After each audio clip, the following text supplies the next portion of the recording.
વાર્તાનું નામ છે નાનો દીવો. એક વખત એક નાનું ગામ હતું. તે ગામનું નામ હતું ઉજાસપુર. ગામમાં રોજ સાંજ પડે એટલે અંધારું છવાઈ જતું, કારણ કે ત્યાં વીજળી નહોતી. લોકો સૂર્યાસ્ત પછી પોતાના ઘરમાં જ રહેતા. એ ગામમાં મોહન નામનો નાનો છોકરો રહેતો. મોહન બહુ જિજ્ઞાસુ અને વિચારીલો હતો. એક દિવસ તેણે દાદાને પૂછ્યું, દાદા, આપણા ગામમાં ક્યારેય અજવાળું આવશે?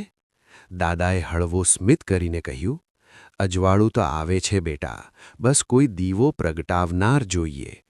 આ વાત મોહનના મનમાં બેસી ગઈ. બીજા દિવસે મોહને પોતાના ઘરેથી એક નાનો દીવો લીધો, તેમાં તેલ ભર્યું અને સાંજ પડતા ગામના મધ્યમાં જઈ દીવો પ્રગટાવ્યો. લોકો હસ્યા. આ એક નાનો દીવો શું બદલશે? પણ થોડા જ સમયમાં એક અદ્ભુત વાત બની.